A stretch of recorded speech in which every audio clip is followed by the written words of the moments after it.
Space. Space! Space. The final what's name? Yes. These are the voyages of the Starship Llama. Yeah, probably. Hello, Yeah. everybody. Hello! This is Kerbal Space Program again.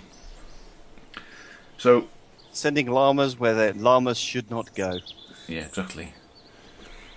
And while we were away not recording, I actually did some fairly boring things, but they were things we've already seen basically, but they got us some more science.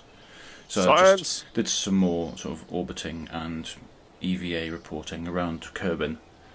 So I haven't kind of gone outside of Kerbin's sort of low Kerbin orbit or anything like that. So you've sent up and basically done some extracurricular. So yeah, just to get us a little bit more science, so we can move a little bit further ahead, but without necessarily, showing it at full speed. I'll run it at high speed behind this little piece of commentary. Anyway, but we've got 111 science now, so we might be able to buy some more things. That's a lot of science. So we should be able to buy, like space helmets that, play any music we want. What I'd in like 3D. Yes, 3D music. What I think would be nice to buy is this node here, which has electrics, and mainly because of this, which is the PV panel. I did like the commentary there. We did know about electricity before inventing spaceflight. The big breakthrough here was combining the two. Yes. Now what we need is electrified rockets. But there's a sort of nice stackable battery pack there. But the main reason for going for this node is because it's got solar panel in it.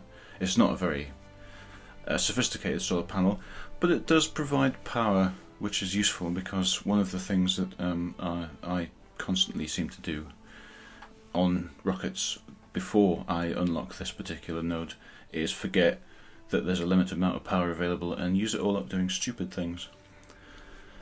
So in order to avoid let's not do that. We should research PV panels so we can put them on our rockets and never run out of power again.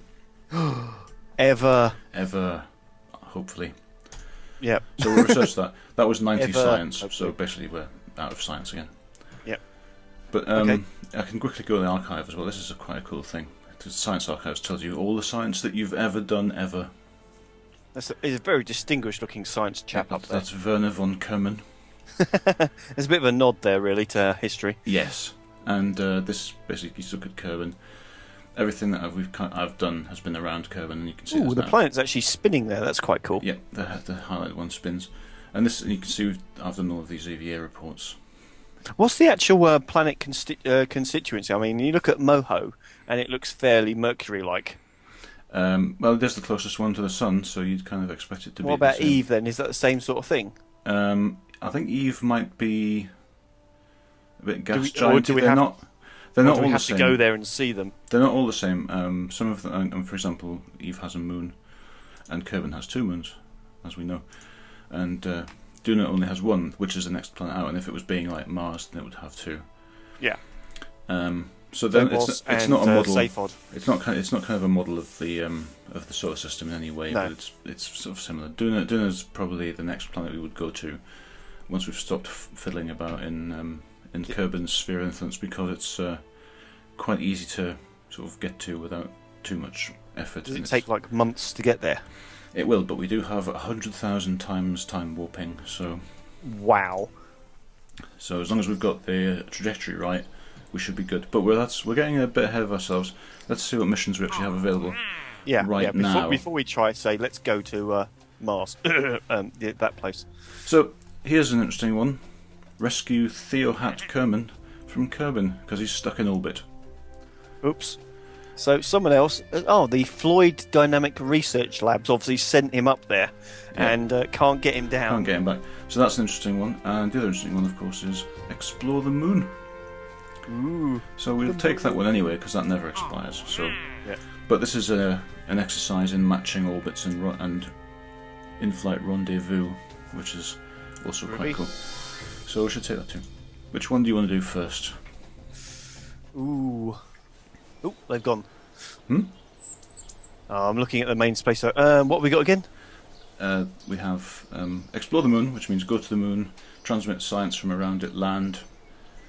Or we've got rescue Theohat Kerman from orbit around Kerbin. So Well, I kind of think rescuing the chap is probably more of a priority because he might run out of oxygen. That probably won't happen, but yeah. So we can go to the tracking station. Theoretically. And now that we've actually accepted the mission, there he is in orbit. Yep. So we have to dock with him in whatever he's in and then grab him. Well, he's not in anything. He's in an EVA suit. On his own. I don't know how he got there. But yeah, so he's just in his EVA suit orbiting the planet. So we have to send a ship up. Obviously, he's there on his own, attached to a massive, massive oxygen tank. Yeah, they're remarkably oxygen efficient. So yeah, he's up there orbiting all by himself. So we need to send a ship up that has a spare seat, so it can pick him up. That would be a good idea. Yeah, we don't want to we've rescued him, and now we need to get the guy that we left out there instead. Yes, exactly. So I don't know if we have any automation. I don't know if we have any probe cores or not. Because if you've got probe cores, then we can send up an empty capsule with a probe core stuck on top of it, and the probe drives the ship up. Him. Probe drives the ship up, and he gets into the empty capsule. But anyway, so let's build a ship to rescue him with. Yeah, so we don't have any probe cores. So we only have single-seat command modules. So we're going to now have to have 2 command modules on this ship. One of which has the pilot in, and one of which is empty, so we can collect Theohat. Hat. So, but you don't have to use a command pod as the root item on your ship. You can use a fuel tank instead. What is the root item then? Is that the item? The item from which all of the rest of the ship is attached is the most important item. But if you use a fuel tank, that means you can attach 2 command pods because you can only have one root, obviously. Okay. So it can nail them either side. And this is a new thing. This is what I was about to talk about. There's a mod which I am using, which is called Void, which stands for Vehicle Orbital Information Display. And it has a HUD, and the HUD tells you things about your rocket when you're building it, like how much thrust it has and how much delta V it's capable of. And delta V is very important in rocketry because that's basically how much going from one place to another you've got. Yeah, the ship's running. So we've got this fuel tank. So obviously the fuel tank has no thrust at all because it hasn't got any rockets attached. So, yeah. But we'll come back to that. The numbers basically are to get into Kerbin orbit at all, it's about 4,500 delta V, 4,500 meters a second delta V. Yeah. So we want probably a bit more than that because we're going to need to rendezvous as well once we're in orbit. So structural, because we want to put 2 command modules on, and what better way to do that than by kind of sticking them on top of a weird thing on top of the rocket. Yeah. See if this will work the way I've got it now. Nope. I think I need another girder pointing back up. Structural girders. So that girder kind of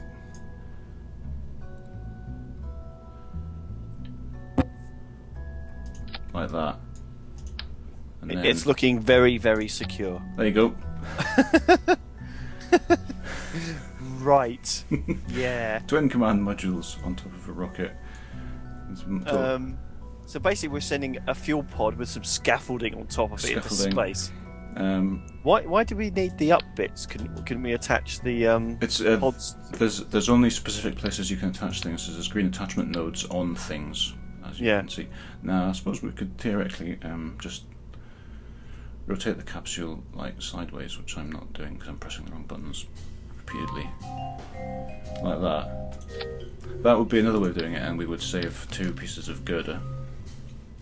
And it would look even sillier. It would look even more ridiculous. So yeah, we could do that if you like. I think this is an excellent idea. Yep. All right. Nothing can possibly go wrong with that configuration. How could it? How could it? Okay, so let's throw in some solar panels because we just got them. May as well throw them in.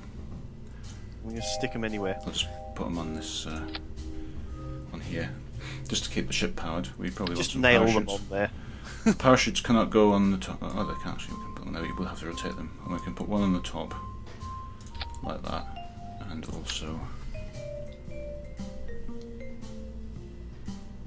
2 on the nose cones of the. There you go. Perfect. What could possibly go wrong? Yeah. And we've got a tank. We're going to need an engine for manoeuvring in space. We've just recently unlocked the LV-909, which is a very efficient engine once you're in space. It's not a very high thrust, so you wouldn't necessarily use it to lift off. Yeah. But it's got the important sort of numbers over here are impulse. It's 390 impulse. It has all the impulses. 390 in vacuum, which is basically in this game that's modelled by reduced fuel use for the same amount of thrust. Right. Whereas if we look at the bigger engines, like they're not as good. They're only 370 in vacuum, but they're better in atmosphere, 320 as opposed to 300. But they also have much more thrust. So this is basically our rendezvous. Thrust. Our rendezvous module here. It's a fuel tank with an engine on it and 2 capsules. Okay, so now we need a lift stage to get it into orbit. So we'll just slap a decoupler underneath that and see what sort of propulsion options we have. We could make it out of solid fuel boosters. That's certainly a thing that we could do because they're relatively cheap. Cheap is good. So I think if we just bung a girder on the side and then attach a booster to that, which I'm about to do. Ooh. Right, and then we pull this off and turn the symmetry up to, let's say, 6 times, and then you get 6 boosters, which is insufficient to get us into Kerbal orbit. You can see the bottom stage has a delta V of 3.222 kilometers a second, and we need 4.5. Is that just because? That's how much it takes to get into lower Kerbal orbit from the ground. Okay. With due to the combination of gravitational and drag effects. Is that written down anywhere? Yeah, I found it on the forums. People have worked it out. Yeah. So okay. So that's not quite enough, but we can also just strap another booster onto the outside of each of these if we want to, like that. More nails. But that's actually still not enough because boosters aren't really super powerful. They're very cheap, but they're not massively powerful. So I'm going to modify this plan slightly. Put some fuel tanks and a regular engine in the middle. I'm actually just going to build it more like a regular rocket. It'll be a little bit more expensive. So if we put, let's say, 4 tanks, and a T-45 underneath that, that gives us 2.597 by itself. So then we've got structural, so put decouplers on. If we need 6 of them, we'll find out in a sec. And boosters.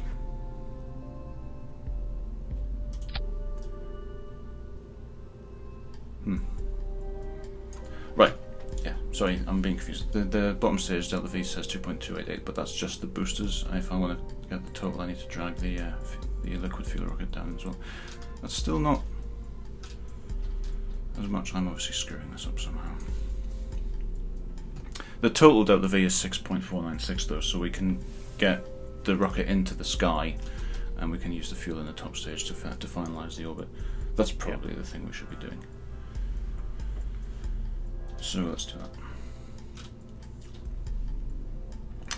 The other thing we need to do is adjust the crew on this because we... oh, one of these is actually empty already. Cool. Alright, I just wanted to make sure that one of them was going to be empty, otherwise we'd have sent up a 2-pod ship with 2 people in it and just have exactly the same problem as if we'd sent up a single pod ship. Yeah. But alright, so here's our rescue ship, kinda. Let's fly it. I'm going to give it... Let's actually save this one, because we may need to do this again. Rescuer. It's looking fabulous. There's a rescue ship. Save it. There's our new sponsor flag from Llama Interplanetary. It's fantastic. Let's get some of the capsule as well, but whatever. Let's go. Let's launch this ship. Let's go and rescue him before he runs out of... Well, maybe... did we have a time limit on this? There is a time limit on it. It's quite long. The other thing we need to do is actually get the ship on the pad, like this. Yeah. Go back to the Space Center and get tracking, because the ship's on the pad now, which means we can see it in the tracking center, which means we'll then be able to see where the Space Center is. And the reason that's important is there's no point in launching the ship halfway around the planet from where the person we're trying to rescue is. Ah, right. So how long is he going to... So we basically want to wait for him to get above us. But we can time accelerate from the tracking center as well. So we need to bring him... Round and round he goes. Bring him round until he's... Until he's coming around above the tracking center. And then we launch at that point, and we should be quite close to him. It's not going to take very long to get up there, is it? No. So, I don't know. About there, right? Fire! So I can then just click on that from the tracking center and click fly, and it takes us straight to it. Groovy.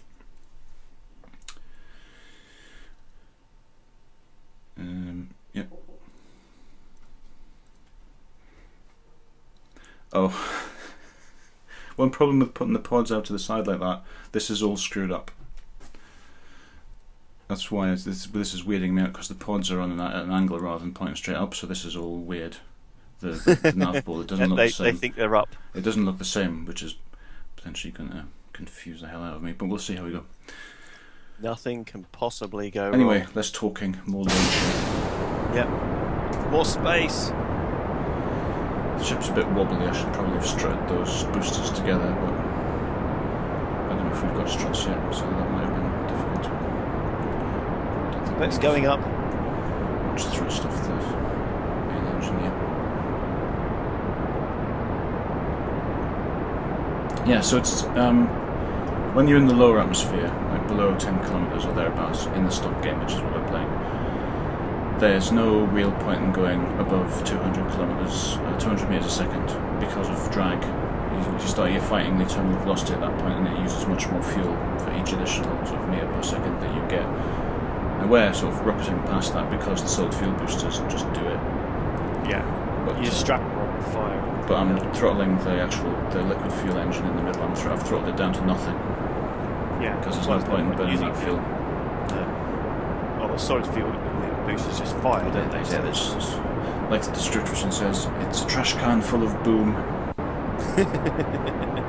But the solid... They've got us up to what, 6-7k? Yeah, the solids will take us past 10k probably, and I'll fire the main one, but the velocity will start to drop, which is fine. Puffs of stuff going past there.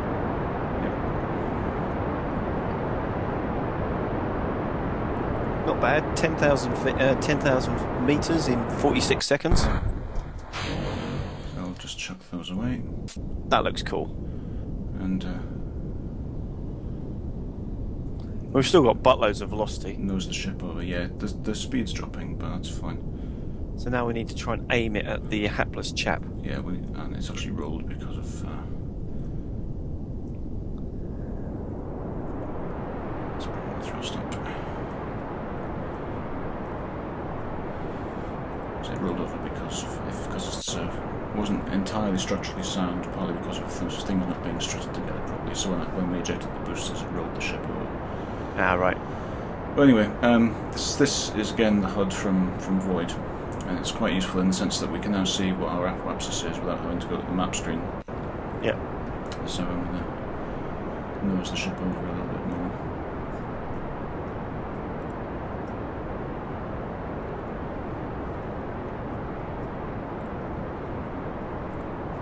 So what might have happened with this launch is that we may have wound up in an inclined orbit because it's not quite pointing east because of the way it rolled. So that might be interesting.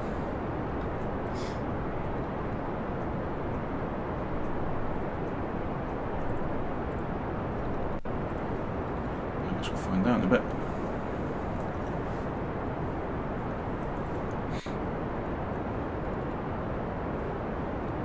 Oh, and also I've done this thing again where I didn't put the last booster in a separate stage from the parachutes, so I don't think I noticed that. Well, that would have might have been a bit fun. Caused an issue, as we like to say in rooketry. I don't know, I just made that.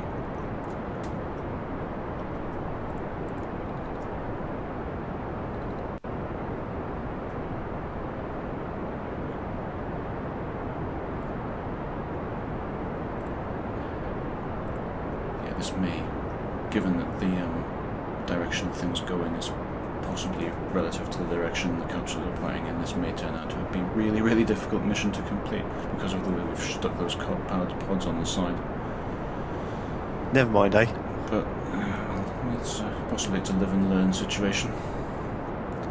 Well, as long as his oxygen doesn't run out, then it'll be a die and learn. Yeah, we can always launch another ship that's designed in a bit less of a haphazard fashion.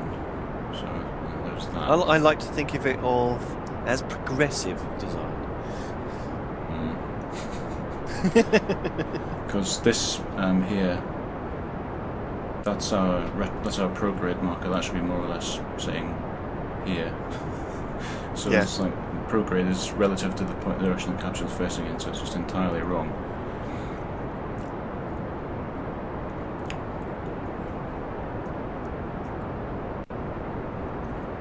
So yeah, that's not gonna work out too well for us. There you go.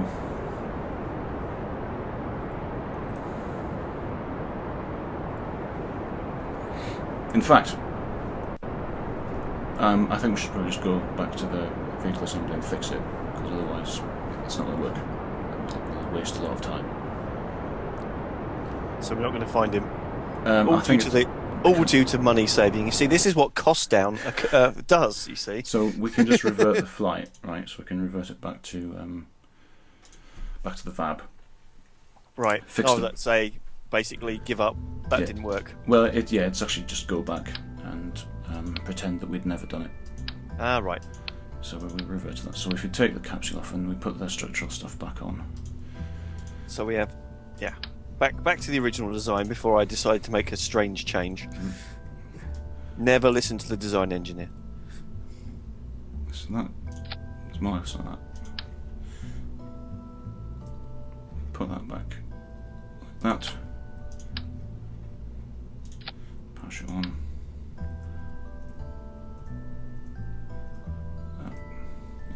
And that one still in the middle there. So it's basically the same, only the capsules are pointing the right way. minor point, I assure you. Crew is the same. Save it. Launch it. And we're going to have to do the thing for weighing and for the for him to come around again. Yeah. But yeah, so that's okay. That's a learning experience. Let's call it. It's like don't put the capsules on your ship sideways, or it'll be really hard to fly. Yeah. Actually,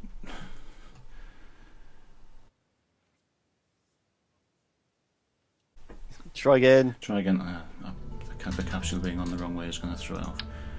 And yeah, so that's the direction it actually should be.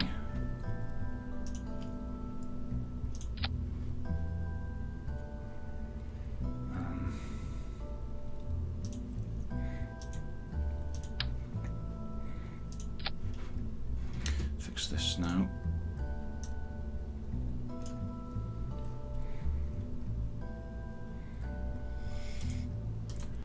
Right, yes. Anyway, sorry about that.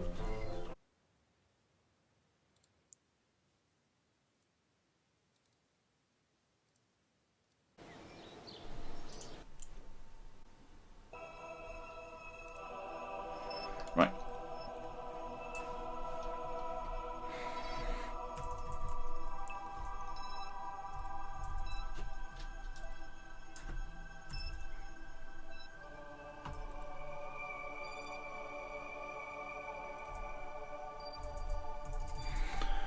Okay.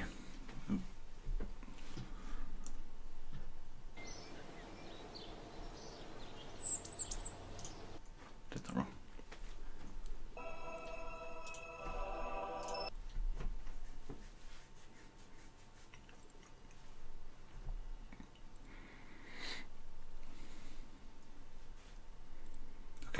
everything on the nav ball now looks more or less as I expect it to. Let's bounce up into the air.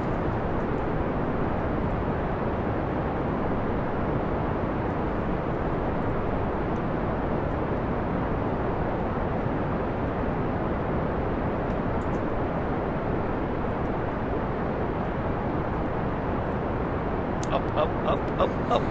Yeah, the boosters being a bit wonky is causing the ship to roll, which is it's tiny amounts.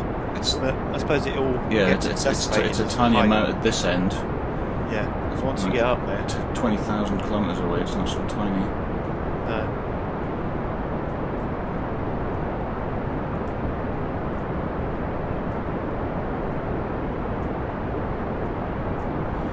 Pushing us over, we're pitching over and rolling as well.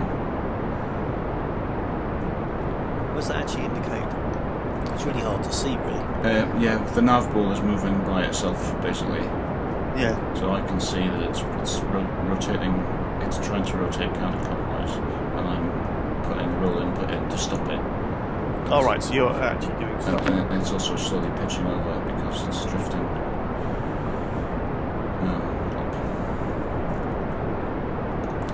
Oh, it's rolling actually quite badly. Oh, that did not go well. That might be bad. That might be bad. Yeah, the ship,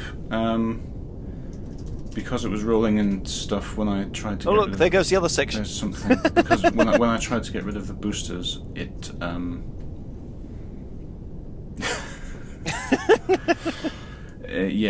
the boosters kind of blew the ship up.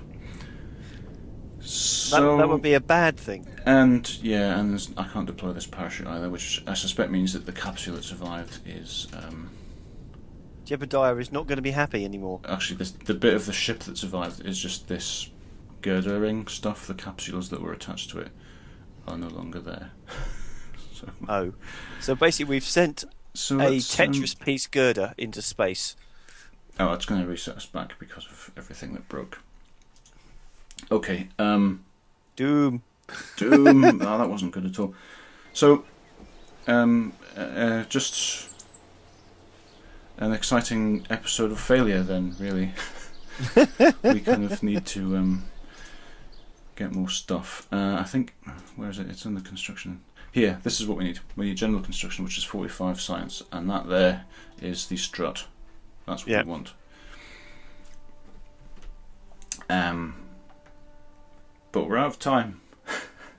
So doom, death, foolishness, incompetence, hilarity, and explosions. So, what we may be able to do before next time is do some of these parts tests, which can earn you more science, like you can see that one there. So, and that's more or less what I did, kind of while we were away, is do some parts tests as well, which I forgot to mention earlier. I did some parts tests as well, because they're not super exciting, because it's all just stuff when you actually landed at Kerbal, and all you do is bolt them to a ship, put it on the pad, press space, then retrieve the craft again, and you've seen us do that already. So I will get some more science and some struts, and then we can build a rocket that will hopefully not explode. So until then, thanks for watching our shoddy incompetence, and our research program. Yes, our ballistics research initiative.